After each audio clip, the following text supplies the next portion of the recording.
Hello viewers, welcome to our channel. இந்த வீடியோவில் இன்னைக்கு ஹிந்துவில் வந்த இம்பார்ட்டன்ட் நியூஸ் பற்றி பார்க்க போகிறோம். Meghalaya village turns and oasis in coal mine desert. Meghalaya தான் இருக்கிற எல்லா ஸ்டேட்லேயுமே ரேட்கோல் மைனிங்க்கு ரொம்பவும் ஹசார்டஸான ஒரு mining centre. National green tribunal 2014 இருக்கிற இந்தியாவில் இருக்கிற எல்லா ரேட்கோல் மைனிங்குமே பேன் பண்ணணும்னு சொன்னாங்க. ஆனாலும் அவங்க மேகாலயாவில் மட்டும் அதை கண்டினியூஸாக ப்ராக்டிஸ் பண்ணிகிட்டே வந்துட்டு இருந்தாங்க. 360 வில்லேஜஸில் டோட்டலாக 60,000 ரேட்கோல் மைனிங் சென்டர்ஸ் இருக்குது.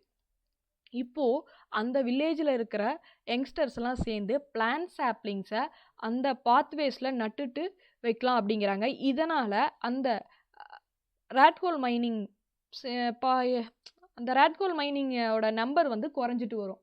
இதனால் இப்போ மேகாலயா ஒரு நல்ல ஒயாசிஸ் பிளேஸாக மாறுது. மைரேஜ் sold as a Panaka for an unorganized sector. இப்போ நியூவாக 4 லேபர் கோட்ஸ் வந்து சென்ட்ரல் கவர்மெண்ட் சொல்லியிருக்காங்க. இதில் என்னென்னா பேசிக் ரைட்ஸ் ஆஃப் ஒர்க்கர்ஸும் சோசியல் செக்யூரிட்டியும் ப்ரொவைட் பண்ணுறதா. யூனிவர்சல் சோசியல் செக்யூரிட்டி என்ன சொல்லுதுன்னா, எம்ப்ளாய்மெண்ட் ஸ்டேட் இன்சூரன்ஸ் ஸ்கீமும் ப்ராவிடென்ட் ஃபண்டையும் என்ஷூர் பண்ணுது. அதாவது ஒன்லி இந்தியன் பாப்புலேஷன் படி 20% ஒர்க்கர்ஸ்க்கு மட்டும்தான் இது ஒரு நல்ல பெனிஃபிட் தருது. மீதி 80% அதை விட்டுருச்சு. அவங்க என்ன சொல்கிறாங்கன்னா, நாங்கள் மீதி 80 பாப்புலேஷன் பீப்புள், அதாவது அன்ஆர்கனைசர் செக்டார்ஸ் இருக்கிறவங்களுக்கு நாங்கள் ஃப்யூச்சரில் ஒரு நல்ல லேபர் கோட் கொண்டு வருவோம் அப்படின்னு சொல்கிறாங்க. ஆனால் இன்ன வரைக்கும் கொண்டு வரல. அவங்க யார் யாருன்னா domestic workers, street vendors, news paper boys, அவங்கெல்லாம் தான் வந்து அன்ஆர்கனைசர் செக்டார்ஸில் வருவாங்க. இப்போது அந்த 20% பாப்புலேஷன் படி 2.1 crore பீப்புள் வந்து 2016 இஎஸ்ஐ இன்சூரன்ஸ் ஸ்கீமில் வருவாங்க. 2019 3.1 crore பீப்புள் வந்தாங்க எம்ப்ளாயீஸ் வந்து இஎஸ்ஐ பெனிஃபிட்டில். இப்போது அடிஷனாக ப்ளஸ் 20% எம்ப்ளாயீஸ் வந்து இந்த ஸ்கீம் படி வருவாங்க. தமிழ்நாடு அண்டு கர்நாடகாவில் வந்து இண்டஸ்ட்ரியலைஸ்டு அந்த ஆர்கனைஸ்டு செக்டார்ஸில் இருக்கிற 20% பாப்புலேஷனும் இஎஸ்ஐக்கு கீழே வரும். ஆனால் பீகாரில் இது வந்து இஎஸ்ஐ எதில் கவர் ஆகுதுன்னா 0.5 பாப்புலேஷன் தான் கவர் ஆகுது. இஎஸ்ஐ ஸ்டேட் இன்சூரன்ஸ் படி 1 lakh பீப்புளுக்கு 6 டாக்டர்ஸ் தான் இருக்காங்க. இது வந்து இருக்கிறதுலேயும் ரொம்ப மோசமான ஒரு கால்குலேஷன். அதாவது வேர்ல்டு ஹெல்த் ஆர்கனைசேஷன் என்ன சஜஸ்ட் பண்ணுதுன்னா 1 lakh பாப்புலேஷன், அதாவது 1 lakh எம்ப்ளாயீஸ்க்கு அட்லீஸ்ட் 100 டாக்டர்ஸ் ஆச்சும் இருக்கணும் அப்படிங்கிறாங்க. இது படி பார்த்தா இப்போது டாக்டர்ஸும் பேராமெடிக்கல் சென்டர்ஸும் கண்டிப்பாக ஒரு நல்ல க்ரோத் வந்து அட்டைன் பண்ணணும். இது வந்து இப்போ லேக்காக இருக்குது அப்படின்னு சொல்கிறாங்க. பிடி ஒர்க்கர்ஸ் ஆர்கனைசேஷனுக்கும் இந்த யூனிவர்சல் சோசியல் செக்யூரிட்டி கவர் ஆகலை. இதில் வந்து அந்த ஒர்க்கர்ஸ் போர்டே ஃப்ரீ எஜுகேஷனும் ஃப்ரீ ஹாஸ்பிட்டல் ஃபெசிலிட்டிஸும் ப்ரொவைட் பண்ணிக்கிறாங்க. இதனால் அவங்க சில்ட்ரன் வந்து ஒரு நல்ல ஸ்டேஜுக்கு போகிறாங்க. அவங்களுக்கு பாவர்ட்டியிலிருந்து ஒரு நல்ல ரிலீஃப் கிடைக்குது. இப்போது மினிமம் வேஜ் வந்து சென்ட்ரல் கவர்மெண்ட்டோட ஆர்டர் படி 2019 ஒரு டேக்கு 178 rupees கொடுக்கணும் அப்படின்னு சொல்கிறாங்க. ஆனால் இப்போது 2020 202 அப்படின்னு மாறி இருக்கு. ஆனால் ஒரு பேசிக் ஒரு மினிமம் வேஜ் வந்து ஒரு மினிஸ்ட்ரி ஆஃப் லேபர் படி 355. ஆனால் அதை இன்னுமே இவங்க அட்டைன் பண்ணலை. அட்டைன் பண்ணினா மட்டும்தான் ஒரு லேபருக்கு நல்ல ஒரு வேஜஸ் கிடைக்கும், அவங்களோட லிவிங் ஸ்டாண்டர்டும் இன்க்ரீஸ் ஆகும்.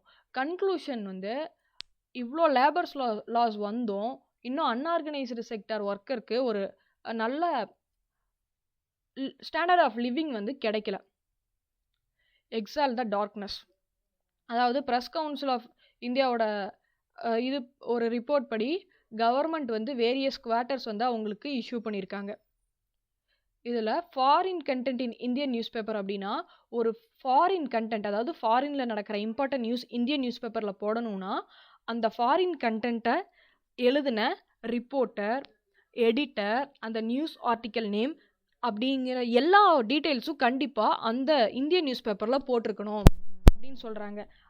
ஆனால் ஒரு நியூஸை வந்து ஒரு நியூஸ் பேப்பரில் போடுறது அப்படிங்கிறது ஈஸியான காரியம் இல்லை. ஏன்னா அந்த நியூஸை கேதர் பண்ணுறதுலேருந்து ஒவ்வொரு மேட்ரும் எக்ஸ்பென்சிவான விஷயம். அது மட்டும் இல்லாமல் ஒரு நியூஸ் ஆர்டிக்கல் வந்து சும்மா ஃபாரினில் நடக்கிற அந்த நியூஸை வச்சு மட்டும் அவங்க நியூஸ் போட முடியாது. அவங்க ஃபாரின் ஏஜென்சி கிட்ட அவங்களோட இம்பார்ட்டன்ட் நியூஸஸ் என்ன அப்படின்னு கேட்டு சில இம்பார்ட்டன்ட் ப்ரொசீஜர்ஸ் எல்லாம் அவங்களுக்குன்னு தனியாக காசு கொடுத்து எல்லாமே பண்ணணும். அப்போ தான் அவங்களுக்கு ஒரு கரெக்டான ஆர்டிக்கல் வெளியே வரும். ஏன்னா ஒரு டிவியில் ஒரு ஃபாரின் டிவியில் பப்ளிஷ் பண்ணுறத மட்டும் வச்சு ஒருத்தங்க ஒரு இந்தியன் நியூஸ் பேப்பர் ஆர்டிக்கலோ ஒரு இந்தியன் நியூஸ் ஏஜென்சியோ இங்கே பப்ளிக் டொமைனில் டெலிகாஸ்ட் பண்ண முடியாது. ஏன்னா அதில் சில ராங் சைடும் இருக்கும். ஒரு ஃபாரின் ஏஜென்சியை அவங்க டைரெக்டாக கான்டாக்ட் பண்ணும்போது தான் அவங்களுக்கு ரியல் நியூஸ்னால் என்னன்னே தெரியும். அப்போ தான் ஒரு கிளியர் கட்ட நியூஸே தெரியும். அது மட்டும் இல்லாமல் ஒரு ஏஜென்சியை பற்றி ஏதாச்சும் பேசும்போது அந்த நியூஸ் ஆர்டிக்கல் கண்டிப்பாக ஒரு ரியல் நேச்சராக பேசணும். அப்போதான் அவங்க பப்ளிக்கு ஒரு நல்ல நியூஸ் வந்து அவங்களுக்கு போய் சேரும். அது மட்டும் இல்லாமல் ப்ரெஸ் கவுன்சில் ஆஃப் இந்தியா வந்து இண்டிபெண்ட் ப்ரெஸ்ஸுக்கும் ஃப்ரீடம் ஆஃப் ப்ரெஸ்ஸுக்கும் ஒரு சீல்டாக ஒர்க் ஆகிட்டு இருக்கு. அது மட்டும் இல்லாமல் இது கேக் ஆர்டருக்கும் கரெக்டாக போகணும். கேக் ஆர்டர் அப்படின்னா ஒரு ஆர்டர் வந்து கவர்மெண்ட்னால இஷ்யூ பண்ணுறது, அந்த ஆர்டர் படியும் போகணும். அது மட்டும் இல்லாமல் அட்வைசரிக்கும் கேக் ஆர்டருக்கும் ஒரு நிறைய டிஃப்ரென்ஸ் இருக்குது. அட்வைசரி அப்படிங்கிறது சாதாரணமாக இந்த நார்ம்ஸ் எல்லாம் ஃபாலோ பண்ணுங்க அப்படிங்கிற அட்வைஸ். ஆனால் கேக் ஆர்டர் அப்படிங்கிறது நீங்கள் இதை மட்டும்தான் பண்ணணும் அப்படிங்கிற ஒரு ஆர்டர். இதுபடி ஒரு இதுபடி ஒரு நியூஸ் பேப்பரோ ப்ரெஸ் கவுன்சில் ஆஃப் இந்தியாவோ போனால் மட்டும்தான் அவங்களுக்கு நல்லது, பப்ளிக்கு ஒரு நல்ல நியூஸ் ரீச் ஆகும். True physical responsibility. National statistical office வந்து ரீசெண்டாக ஃபினான்சியல் இயர், இந்த இயரோட கரண்ட் ஃபினான்சியல் இயரோட ரிப்போர்ட் வந்து அனௌன்ஸ் பண்ணுறாங்க. அதில் ஃபஸ்ட்டு குவார்ட்டரில் ஜிடிபி வந்து 23.9% வந்து கான்ட்ராக்ட் ஆயிருக்கு. செகண்ட் குவார்ட்டர்லேயும் அவ்வளோவா பெரிய க்ரோத் இல்லை. ஆனால் நவம்பரில் ஒரு நல்ல க்ரோத் அப்படின்னு அந்த ரீசண்டாக நம்ம பார்த்தோம். இப்போது ஒரு நார்மலாக ஒரு ஜிடிபி எப்படி ஸ்டாண்டர்ட் ஆகுதுன்னா அவுட்புட் வந்து டிமாண்ட்னால் டிட்டர்மைன் ஆகணும். அது மட்டும் இல்லாமல் இப்போது நேஷ்னல் ஸ்டாட்டிஸ்டிக்கல் ஆஃபீஸ் என்ன சொல்கிறாங்கன்னா இன்வெஸ்ட்மெண்ட் வந்து ஃபாலோ ஆகுது. ஏன்னா லாக்டவுனால் அப்படின்னு சொல்லியிருக்காங்க. க்ரோஸ் கேபிட்டல் ஃபார்மேஷன் வந்து இப்போது இன்க்ரீஸ் ஆகிருக்கு 0.2%. இருந்தாலும் லாக்டவுனுக்கு முன்னாடியும் இது இன்க்ரீஸ் ஆகி தான் இருந்துச்சு. க்ரோஸ் கேபிட்டல் ஃபார்மேஷன் பொறுத்த வரைக்கும் இது எந்த இடத்துலையுமே எங்கேயுமே ஒரு கான்ட்ராக்டை சந்திக்கலை. போத் லாக்டவுனுக்கு முன்னாடியும் சரி, லாக்டவுனாக இருக்கும்போதும் சரி, இப்போயா இருந்தாலும் அந்த க்ரோஸ் கேபிட்டல் ஃபார்மேஷனுக்கு எதுவுமே அவ்வளோ. ஆனால் இன்வெஸ்ட்மெண்ட் வந்து இப்போது ரொம்பவும் குறைஞ்சிட்டே வந்துட்டு இருந்திருக்கு. 3 sources ஆஃப் எக்ஸ்பெண்டிச்சர் பற்றி இந்த ஆர்டிக்கலில் சொல்கிறாங்க. அது எக்ஸ்போர்ட்ஸ், ப்ரைவேட் ஃபினான்ஷியல் கன்சம்ஷன்.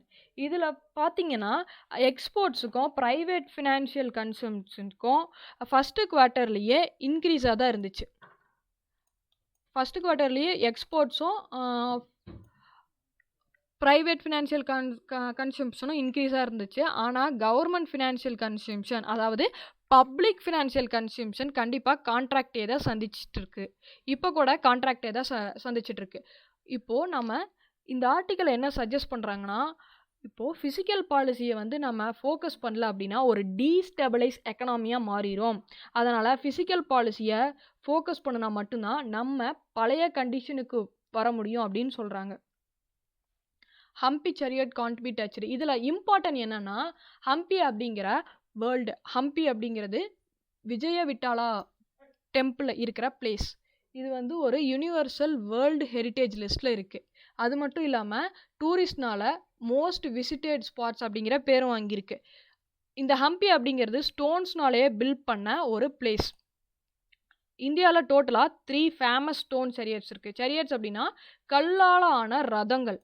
இதில் இந்தியாவை பொறுத்த வரைக்கும் கோனார்க் அப்படிங்கிற ஒரு ஸ்டோன் சேரியட் டெம்பிள் வந்து ஒடிஷாவில் இருக்குது. தமிழ்நாட்டில் மகாபலிபுரம் அப்படிங்கிற பிளேஸில் இருக்குது. அதுக்கு அடுத்தது பார்த்திங்கன்னா ஹம்பியில் இருக்குது. ஹம்பியில் இருக்கிற விஜய விட்டாலா டெம்பிள் வந்து யார் பில்ட் பண்ணாங்கன்னா விஜயநகர ரூலர்ஸ், அதாவது விஜயநகர ரூலர்ஸ் அப்படின்னு சொல்கிற 14th செஞ்சுரியிலிருந்து 17th செஞ்சுரி வரைக்கும் ஆண்ட ரூலர்ஸ்னால ஹம்பி வந்து பில்ட் பண்ணாங்க. இப்போ வரைக்கும் அது ஒரு நல்ல ஐகானிக் ஸ்ட்ரக்சராக மெயின்டைன் ஆகிட்டே தான் இருக்குது. தேங்க்ஸ் ஃபார் வாட்சிங். வீடியோ பிடிச்சிருந்துச்சுன்னா லைக் பண்ணுங்கள், ஷேர் பண்ணுங்கள். இந்த மாதிரி நிறையா அப்டேட்ஸ் வேணும்னா சப்ஸ்கிரைப் பண்ணுங்கள்.